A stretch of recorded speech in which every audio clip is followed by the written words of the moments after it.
right, so this is an overview of the different student-centered planning methods that you can use for the student-centered transition plan assignment.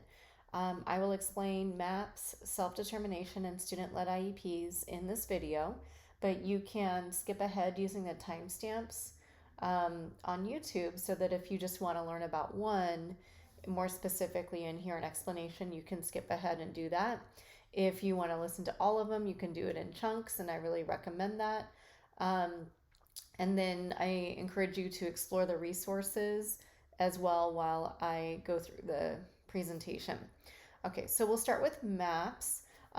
It's typically called Making Action Plans, but you'll notice that there's another name that we use. And then this image kind of shows the typical process, the typical questions that will be asked and the steps, which is usually about 8. But different resources explain different steps, but it generally follows the same procedures. So here, MAPS can be referred to as Making Action Plans or McGill Action Planning System. Either of those work, although I've seen MAPS more or Making Action Plans more often. It's a really collaborative, positive, open meeting, a discussion with various people in a student's life. It can take about 1 to 2 hours. It all depends on how many people are present at the meeting and how much sharing is going on. And the meeting will typically take place, prior to an IEP, but not on the same day. So it's something that you would include in your planning process before an IEP so you can build a great relationship with families, with the students. You can learn a lot more through this discussion. And then it can help determine what goals will be important within an IEP. It can be used for inclusive educational opportunities or transition planning. Any of these is a way to use MAPS. It can be used at any age, but I would recommend at least probably waiting until students are a couple grades into school, because then you get more of a history. Maybe like kindergarten, first grade is really important. And then MAPS has been shown to support student self-efficacy and self-advocacy and self-determination skills. And really it brings people who care about the student and care about their future together to discuss that. So you don't always include every member of the IEP team at a MAPS meeting, and it's really driven by the family's interest. One of my favorite articles, one of my favorite articles is this one, which explains the process in a variety of steps. And sometimes the questions are a little bit different, but it explains it within the context of a diverse student who came from Burma as a refugee, and they are using MAPS for the transition planning process to work collaboratively with the family. So it's a great article to explain the process of MAPS, but also read a case study about it and then see some of the charts that came about from this. And so it breaks the MAPS process down into, like I said, 9 steps, but 2 of those are like before the meeting and then after the meeting. So it's really great. It's a great read. It's really not too long and really helps explain the process. And I think this is one of the better articles that we have. So please, if you want to learn a lot more, you can check that one out. Now, if you are going to run a MAPS meeting yourself, typically the meeting should be in a neutral, comfortable setting. Sometimes it can be in the family's home, but it really depends on everybody's comfort level.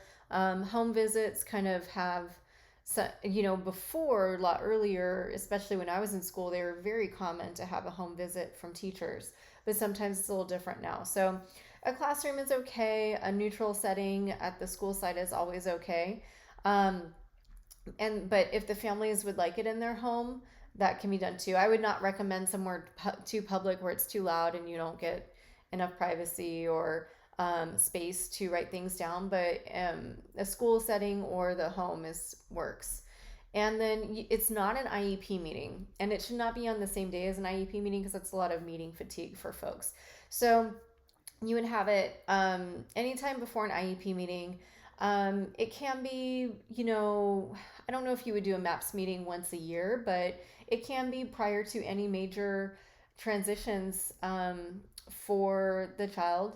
And, especially if you're in an elementary school teacher, you might want to hold a MAPS meeting to get to know the student, make sure a lot of the documentation is maybe reflected in the IEP, or can that families know they can share this when they meet a new teacher.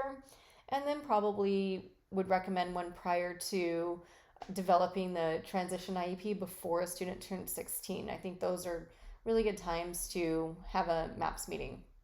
Now, the student is definitely there.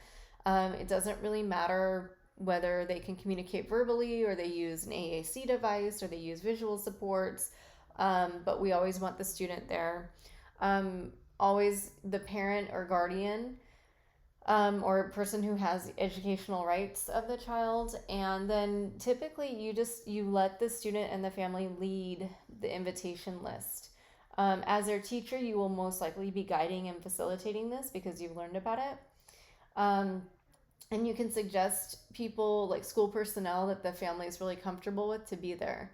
Other articles, such as the one by Cluth, will mention that administrators might be there, but I only recommend an admin if the student's very comfortable with them. We don't want parents and families and students to feel like this is an IEP meeting where decisions are made, or to feel like their voice would be stifled by the presence of an administrator. So just kind of keep that in mind, that the family guides who's invited.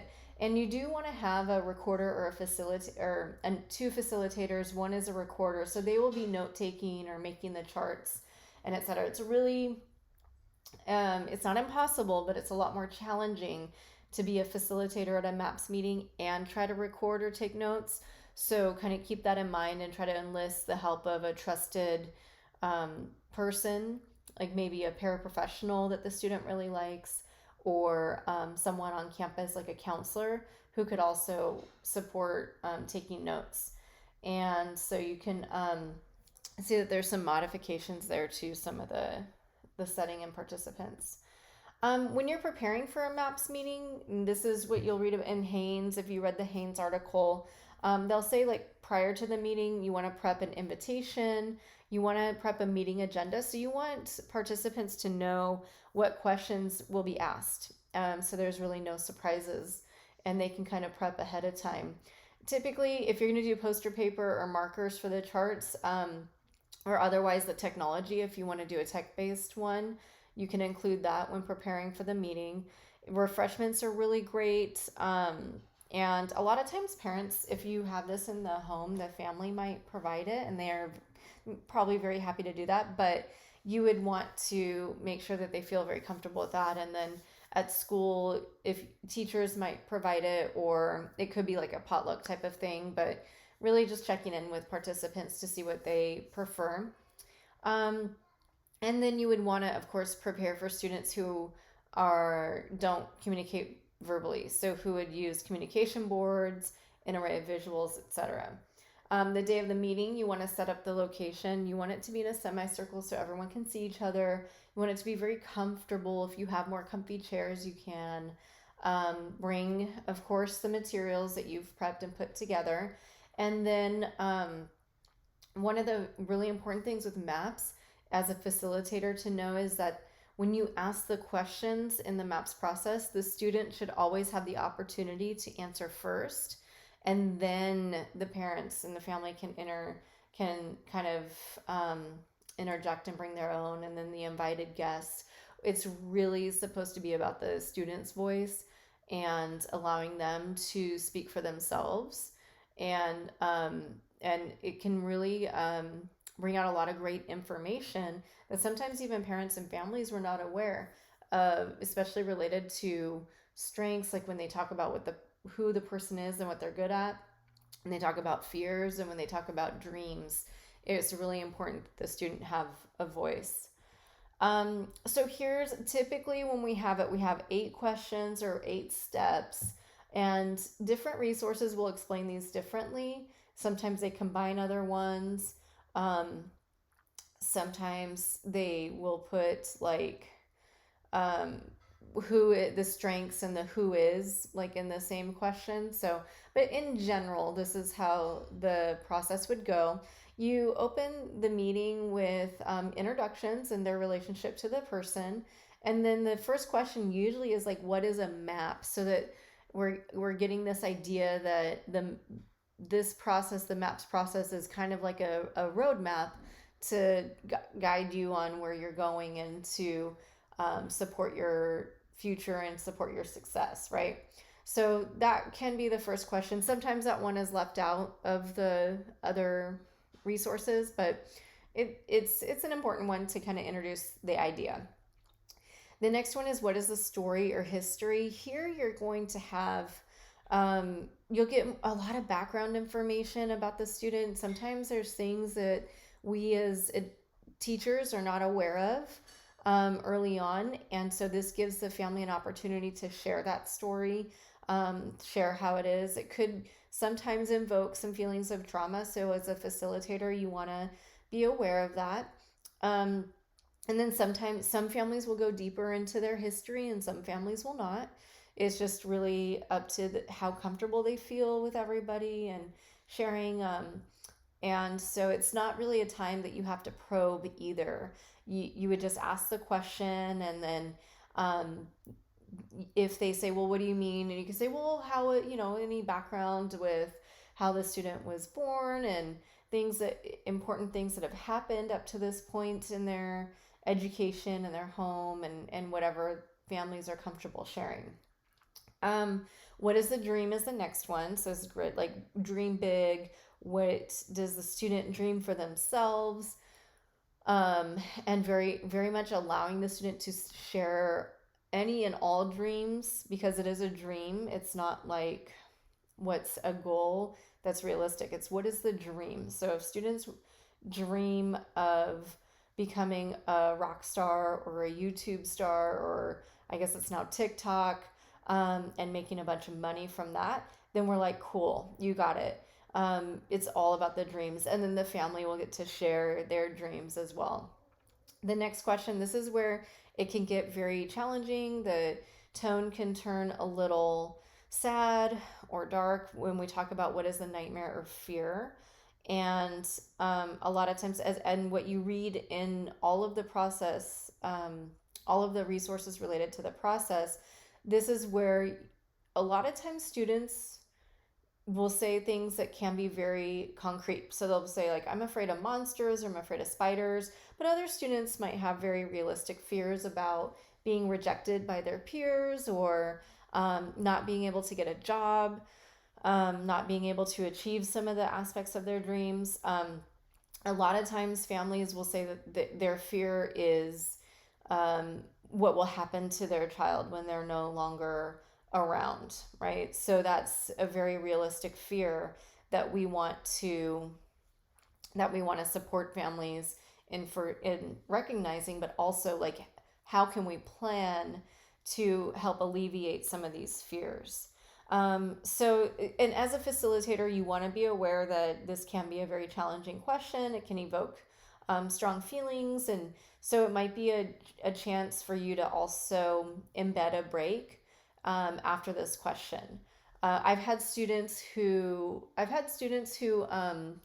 during some of the questions, like when they implemented a MAPS meeting, the child that they're meeting about did not want to be in the room for some questions, and they said, that's okay. You can go in the other room and wait, and then, or you can write down what you'd like to share ahead of time, and then if you don't want to be here, that's okay. Or they can have some kind of reinforcer or distraction so that they don't have to be involved in everything, and that's okay as long as they're honoring the student's voice.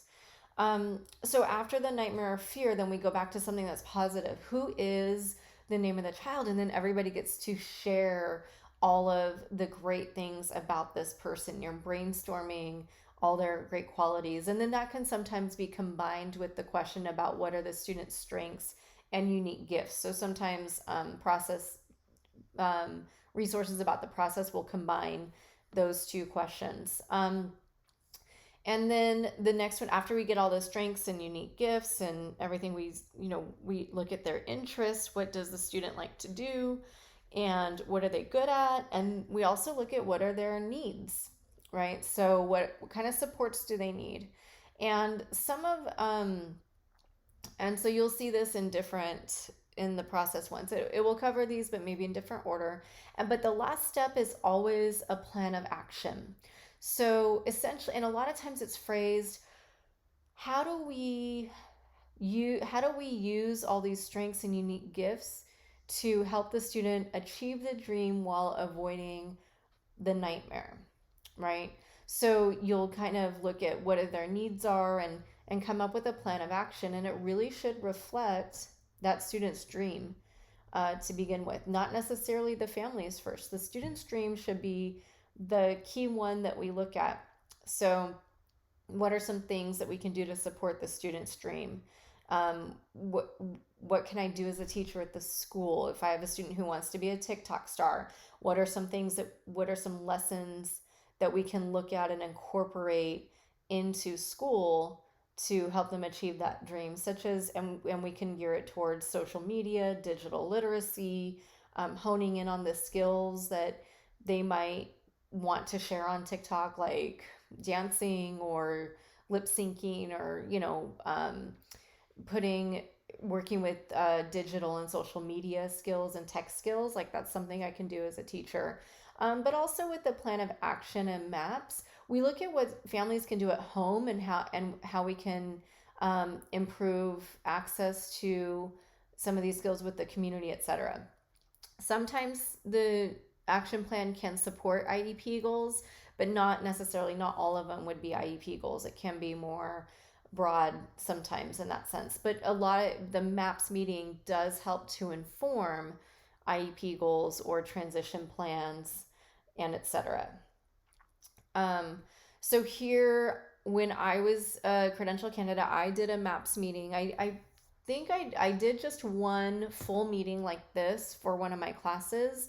And then I did a back and forth MAPS with one of my other students where we worked on the different questions between home and school, more writing and then maybe phone calls. So we didn't do one full meeting, but I did do a modified version where we embedded it into I created it as an IEP goal. Like we'll go through the MAPS process throughout this year and get some ideas on paper, because that was for the student to transition from 8th grade to high school. This student was in middle school and wanted to get some ideas about to support their transition to high school, but also transition to less restrictive environments. So we had it at the student's home. You could see that there were refreshments at the table. My aide was there, and he was also good at drawing, though the meeting went really fast, so he felt like he didn't really keep up as much with the drawing that he would want to, but he did go back and add images after we took these pictures. So you said we could see here that we get the history, and they gave us a lot of great history there about some of the birth and early years, and then how they were kind of segregated from same age peers, and they moved internationally as well. And let's see, we're running the meeting. They had invited a neighbor, but the only school personnel at this meeting were me and my aide. And then you see, as we're writing some of the charts, then we taped them up so that we can kind of refer back to them and add to them if we wanted to. The dreams, so you see that this student's dream was to become an Olympic racer, and we were like, also, yeah, awesome. And then these were mostly the dreams from the student, and then from some of us, like as we were looking at, I think I included more options for independence, and I was like increasingly like wanting them to be more involved in general education. but you could see a lot of different dreams in there from the family as well. Here's the one where we talked about the fears. And his was afraid of monsters, so of course very concrete.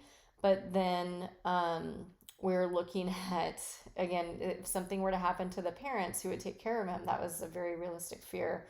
And then my fear for him was like outside of middle school, like going up to the high school, I was afraid he wouldn't get the education that he deserved. And so we kind of all chimed in on these. You could see the gifts that we had, and how they, and the strengths.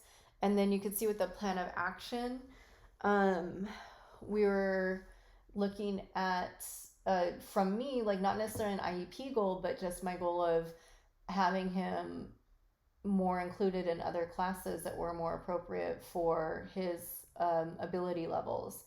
And then, I mean, the picture's kind of cut off. I apologize. And we're looking at outside resources, contacting inner agencies, and etc. So, all right. Here's an example that I found online of a colorful map. It's like one big chart that was made, and just kind of give you a quick overview of the map's resources here. You could see that there's another website that will give the overview of the steps and explain it. This is a really simple explanation, that for each question, it'll give you ideas about the purpose and how you can introduce it and expand on it for families. Here's one for early childhood, right? Because a lot of the other ones we showed were not. And then they used a slide presentation to take notes and everything. So this is really neat to see that. It's not as visual. It could probably incorporate more visuals, but that's how technology could be used. And then, so like some of the videos, I like these videos here for you all to see how it's being demonstrated with different individuals and ages. So here, this one is for this is an older individual and with more of like more verbal, and definitely has the ability to self-advocate verbally, and probably, I don't think they discuss the disability, but I would say probably more along the lines of a high incidence, mild, moderate disability. And then here's another one that I put a timestamp on so you guys can go directly to this one for a young woman named May. And so you could see how the meeting is set up. You could see them talking. Let me see, where is May? There's May right there. Not the best image. I mean, these are definitely vintage videos, right? That I found. But it'll show the entire meeting. This is part 1. So you would watch them go through all the different questions.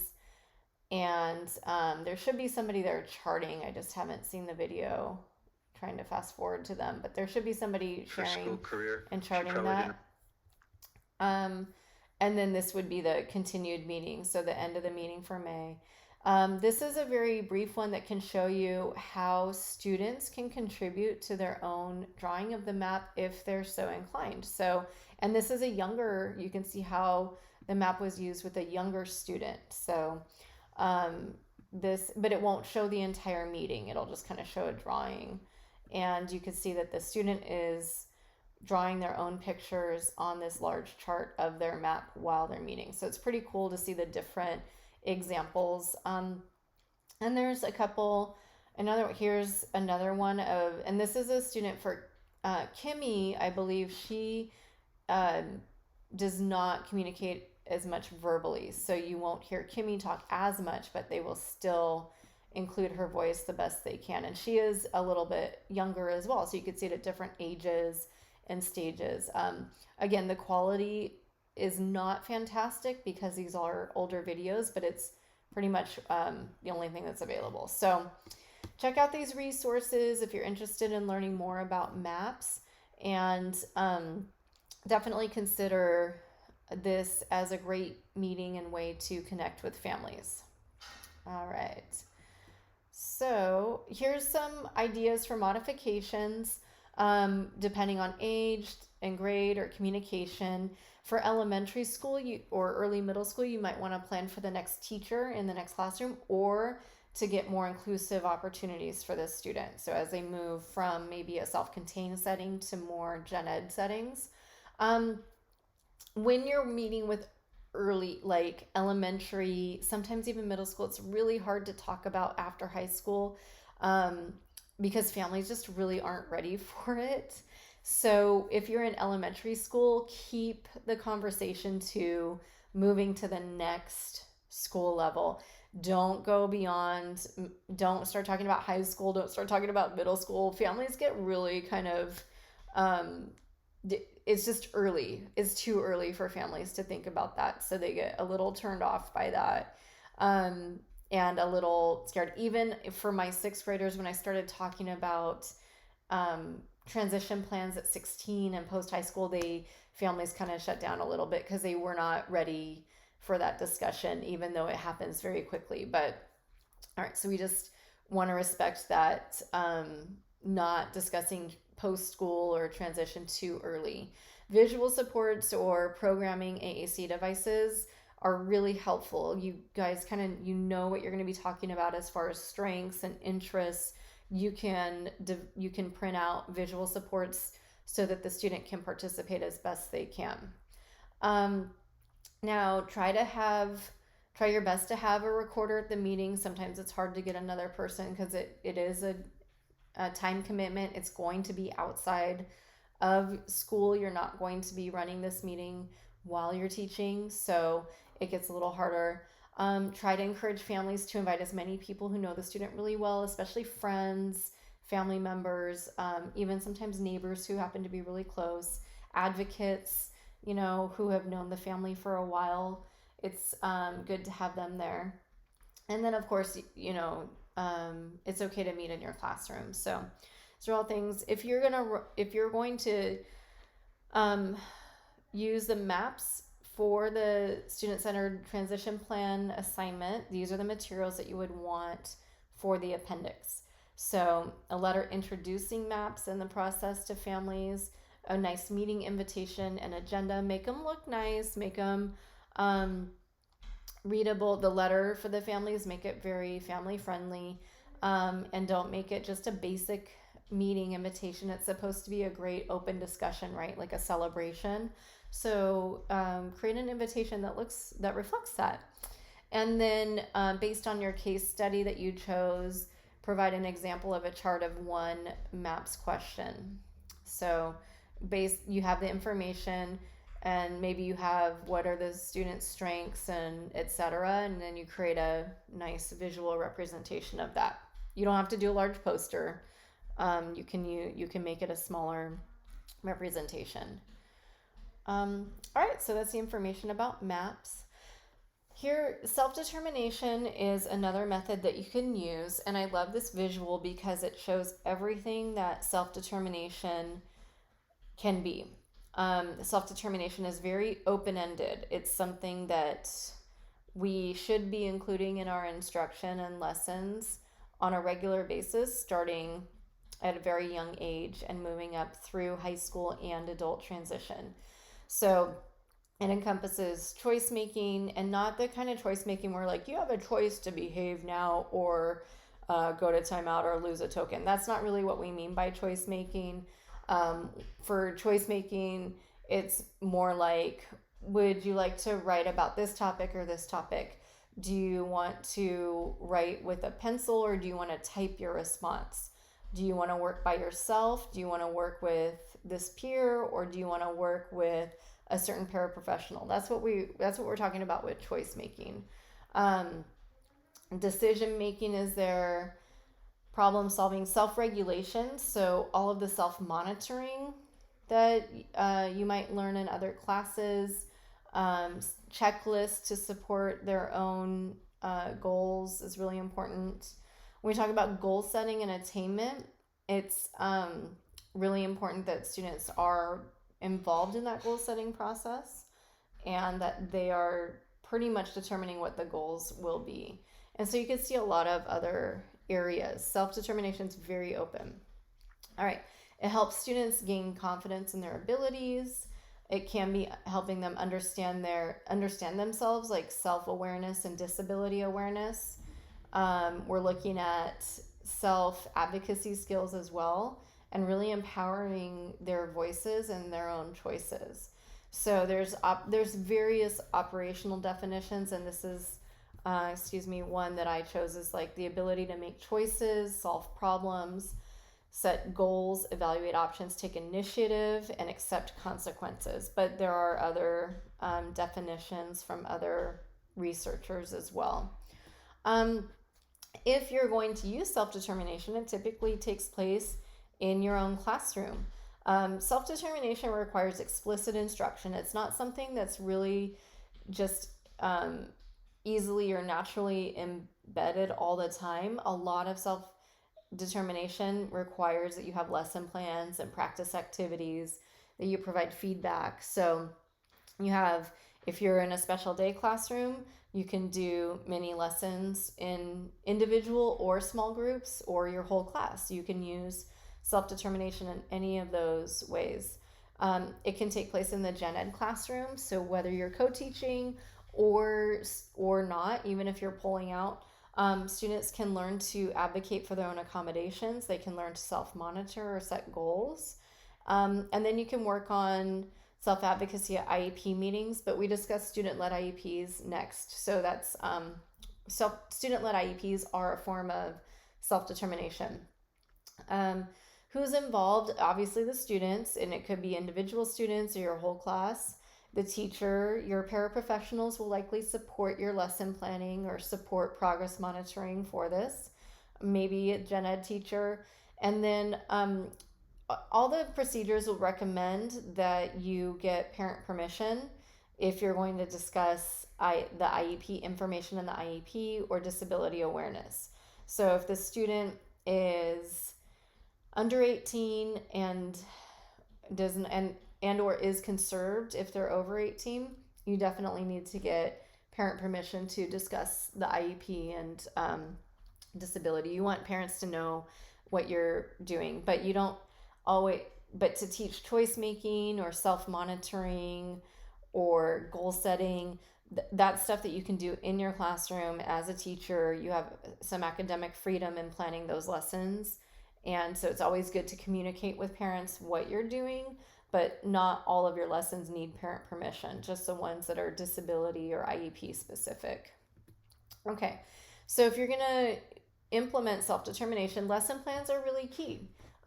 You really want to have outlines. You can do inquiry-based lessons where you pose a question and students go and research it. Or you can have the explicit I do, we do, you do type of lesson. It's really kind of up to you as you're planning these. It should reflect UDL. They should be engaging. They should be interactive. And there should be some way of assessing students' performance from a lesson. So you typically would do pre-assessments before some lessons to see what students know, and then an after lesson assessment.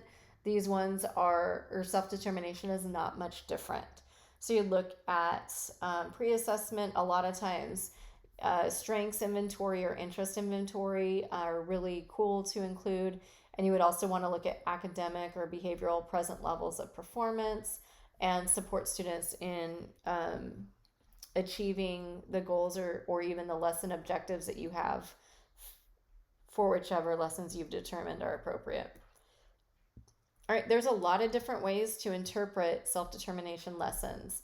And I have you read the Rowe et al. Article because it introduces you to two of these great self-determination lessons that can be incorporated with Common Core, which is really important because you also have general education Common Core standards to meet. So how can you get students more involved in reading and writing activities, which a lot of times students don't really love, through self-determination? So you have SDLMI and Go For It Now. I explain those more on other slides. And then there's other ways, and these are not the be all end all, but Jones has an article about disability awareness and steps to have lessons related around these topics. And then Hart and Brem wrote an article about how to support students to self-advocate for their accommodations in a gen ed setting. So it's really cool that all of these are resources are available to help you with the steps. So here's the examples.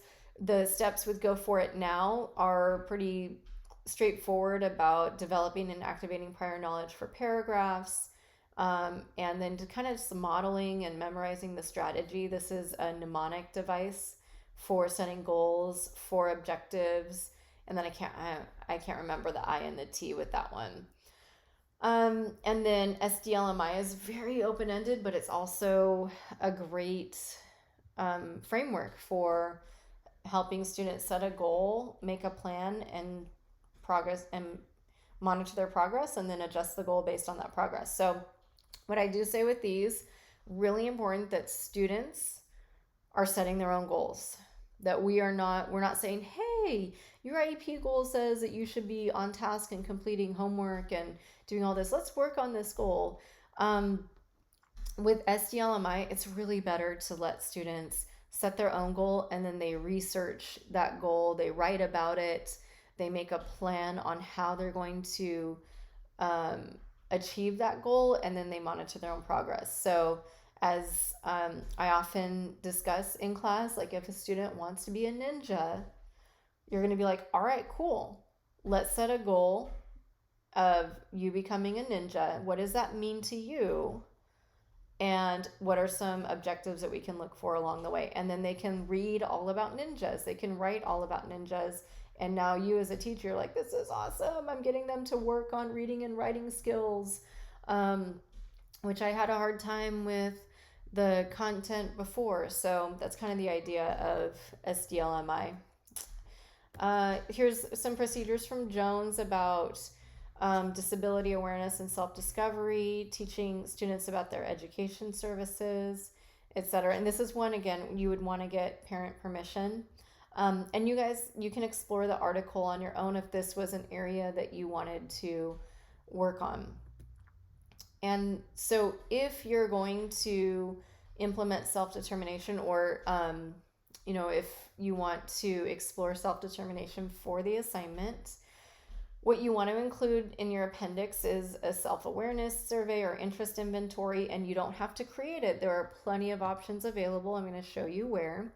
You would want an outline of a lesson unit or lesson plan scope and sequence. So essentially, like what days are you going to do this? What's the anticipated time frame, the order that you're going to introduce different lessons, and then about 3 to 5 lesson plan outlines. You can create your own.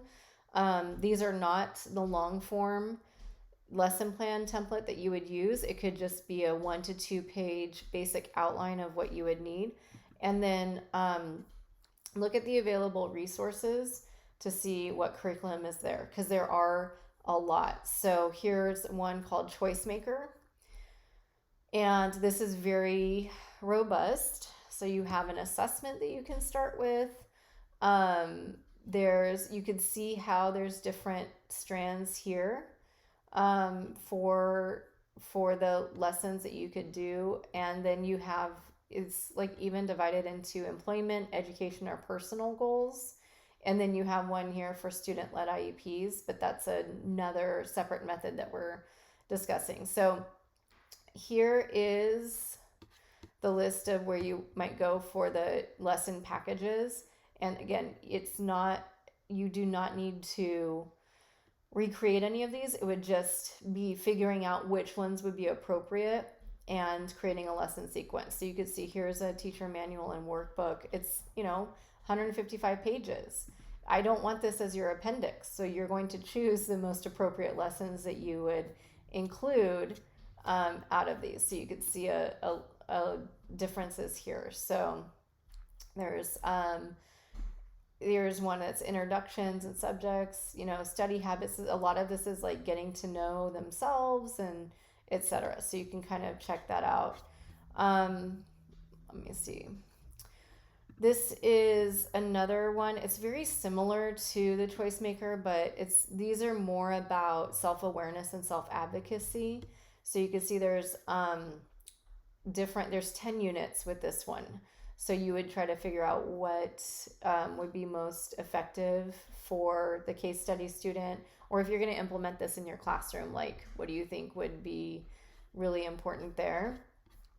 Um, and then what I had a master's student who created adapted materials here. So you can look in this drive folder. And what Alexis did was so awesome. She created, like, out of the lessons that are included in the me, she created a facilitator's guide to say how it aligns with those lessons. Um, and then, so for example, the lesson there will have a different overview, and then she created the adapted materials. So she came up with like a slide presentation that provided visuals to go along with a story that you would read aloud to students, or that students would read as part of the unit. So you could check out which of those might be appropriate to teach. And she's made it readily available as part of her master's project. If you're in, so these are really good for Choice Maker, and Me is really for middle and high school students. If you're interested in elementary student self-determination lessons, these are awesome. This is a curriculum that has worksheets and lessons for many parts of self-determination for kindergarten through fifth grade. So it's really cool to explore this. And again, I don't know, somebody found this on the internet, so that's why it says review copy. But you can, obviously you would have to modify this so that you don't have review copy, and maybe you make a digital version if you're going to implement something. That would be part of the appendix that you could create. So again, there's the my goal book. This is in one of the practitioner friendly articles. But there's a whole goal book that you can have students work through as far as that aligns with the SDLMI, right? So it kind of will walk you through some of those lessons. Lots of awesome resources. And then you can see some videos, and then really cool transition assessments. So these resources are both for the student-centered transition plan project, but also for you as teachers. So for you when you're creating transition plans and working with students. So maybe make a copy of these for future reference. All right. And then the last method that you could look at are student-led IEPs. And you could see that, a lot of times we have very traditional IEPs that the students may not be involved. They're not aware of the purpose. Adults are pretty much doing most of the talking. And leaving students out of important decisions in their life. But then you also have student-led IEPs, where they become more involved, more invested, and present at their own meetings. So in some research studies, they show that school personnel are usually dominating the discussions at IEP meetings. You can think about yourself as a teacher and how much you talk. Teachers typically take up about 50%. Special ed teachers, 50% at IEP meetings, and then parents are 15%. And in traditional IEP meetings, students talk about 3% of the time. So we get students more involved in decisions about their education and leading their meetings. And we have a lot of benefits that you could see related to self-advocacy, self-determination, and being more invested in their own learning, right? A lot of benefits for families and school personnel, such as better communication and more trust. And then just when you think about student-led IEPs, based on a student's age or grade level and their ability, this is kind of a hierarchy of ways that they can participate. They can go for parts of the meeting, like introduce the meeting participants and present important information. So some of this, I had students, of course, with mod severe disabilities in middle school, and I had them all attend their own meetings. They arrived at the beginning. They shared about their strengths. We brought a lot of work samples that they were very proud of. and they talked about the things that they liked at school. If they wanted to share things that they didn't like at school, then they would do that as well. And so they were usually at the meeting for maybe about 10-15 minutes, and then we would excuse them because that was about, that was about where they could be. And the meetings generally took place during their PE outdoor time and lunchtime, so they didn't really want to miss out on those activities. But it was very important that they attended their IEPs, and I believe a lot of families said that this was the first time their child had attended the IEP because I did this as a regular practice as a teacher. Um, a great way to get students involved is to prepare or present certain parts of the IEP. They have a visual aid or a slide presentation, and I'll show you in the resources where you can find templates for that, or you can see examples. And then as students get older, the goal really is by the time that they're in high school that they can fully lead their own IEP meeting, and they take a lead in developing IEP goals and saying these are things that I want to work on. These are accommodations that I need or supports that I need, and being able to tell teachers at the IEP meeting what might be useful. And then so you kind of get to them leading the whole meeting. That would be a leveled way of introducing students to the process. Okay, so if you're going to implement student-led IEPs, it takes a lot of preparation. There's a lot of time investment to prepare students for that. Again, this requires explicit instruction. You're working with students through these packets. You're supporting them in developing the template. You're helping develop scripts for them to read or refer to at their IEP meeting, and then you role play, right, and allow students to practice, and then you might possibly videotape. So one of the articles that discusses the steps and training sessions really explains this, and that'll be on the next slide.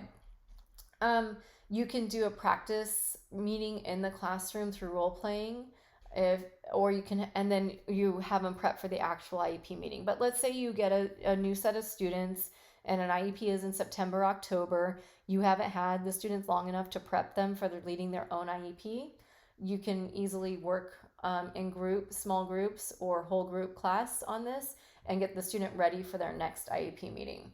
Obviously, the student and the teachers are involved. Typically, paraprofessionals will help during the lessons. And since this is focused on IEP meetings, I would definitely get parent or family permission. And then sometimes you want to check with your district. I would say as a new teacher, you probably want to get permission. But once you're a tenured teacher, then I would say just have a courtesy notification to admin saying that this is something you're going to do, because it is a best practice and it is something that is something that IDEA supports. I said check with districts if they have rules about what age students can participate, because in my previous role at Fresno State, I had students say that their districts would not let students participate before middle school or before they turn 14, and it's just there's no rules in IDEA. It's really up to the parents and the student if they want to participate, and if they do, then they can go to their own IEP meetings. There is no lower age limit on when students can participate. So kind of keep that in mind, that it's really about self-advocacy and family advocacy. Okay, so if you're going to, prior to the IEP meeting, you need to have lessons in your classroom. You might have a training manual, lots of workbooks, templates, or graphic organizers are available, and I'll share some of those. And as we mentioned in the previous slide, you would have scripts ready. If you're holding an actual IEP meeting, you want to have everything ready for that as a teacher. And we know there's a lot of things that go into that. And remember, the day of the meeting, the student should have an agenda, whatever visual supports or aids that they need during the meeting. Just, you really want to set your student up to be successful by having everything available. So here's from one of the articles. The article goes into very specific details about how to implement these, but they outline it as 4 training sessions. So session number 1, and it may be that session number 1 is 30 minutes, or it could be something that takes place over several days. But essentially, you would introduce students to the idea of being involved in their IEP meeting, and have workbooks available. But just let you know, the article mentions workbooks, but I cannot find them anywhere. And I worked with the first author, and she could not find them anywhere. So, because if you look, it is a little old, and ironically, it's like the newest, most recent article on student-led IEPs and the specific process. So it could use some updating, and you would look at some of the recommendations and probably think, oh, this would be great with this app, or this would be great with this Google Slides or something like that. So there's lots of room for modification after reading this article. But session 2, you would analyze an example IEP meeting. There's some available on YouTube that you could probably find, and then they refer to 10-step guide to the self-directed IEP and how they can prepare. The 3rd session, you're really working on a lot of social skills, role playing, speaking up, speaking at people respectfully, etc. And then the last session is where they recommend videotaping the practice and the role play discussion. You really need permission to do that. And a lot of individuals might not feel very comfortable being videotaped, so a lot of times students will skip this step and do more role playing. What was funny, when students implemented this, they did the role playing. They would work with small groups in their classes, and the students would play themselves in their own IEP, but then other students might play the teacher or the parents, and they just really enjoyed taking on the role of adults and trying to sound like the adults. And the teachers got a lot of insight about some of the stuff that students hear when they attend their IEP meetings. So it was really interesting, and I think empowering for all the students involved to play the role of adults at their IEP meeting. All right, here's another example that with David Royer, Dr. Royer developed an IEP curriculum with foldable graphic organizers.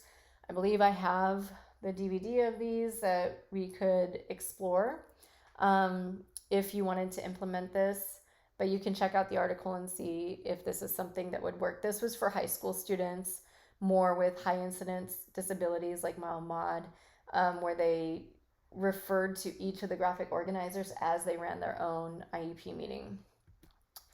Here's some ways that you would modify. So you gradual involvement from pre-K to elementary to secondary.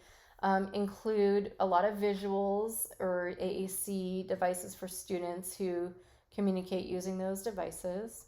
And then let's look at some of the materials. If you're going to use this for the assignment, it's very similar to self-determination, except that you do your training session scope and sequence. So you show like what maybe across like 4 or 5 days, or maybe you need the training sessions to be shorter and how you divide it up.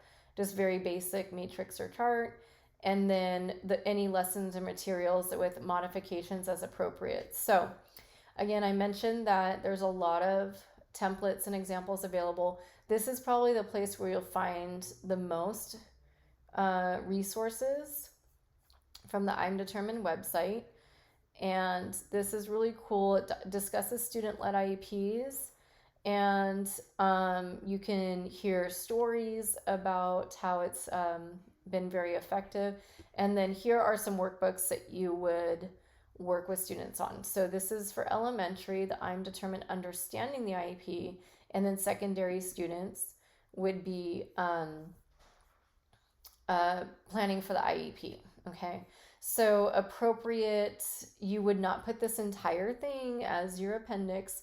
You would probably want to find a way to modify it and make it more appropriate, like bring it to the 21st century, bring it with the technology that you might commonly use in your classroom, right? Maybe you need to turn this into a Google Doc or another template that you would use. But that's one example of the workbook that students would go through. And then let me go back to here. Here are the PowerPoints. Like, these are sample PowerPoints at different levels. So here's a secondary one, and there could be room for improvement with visuals used or thing, etc. So you could see how this is one.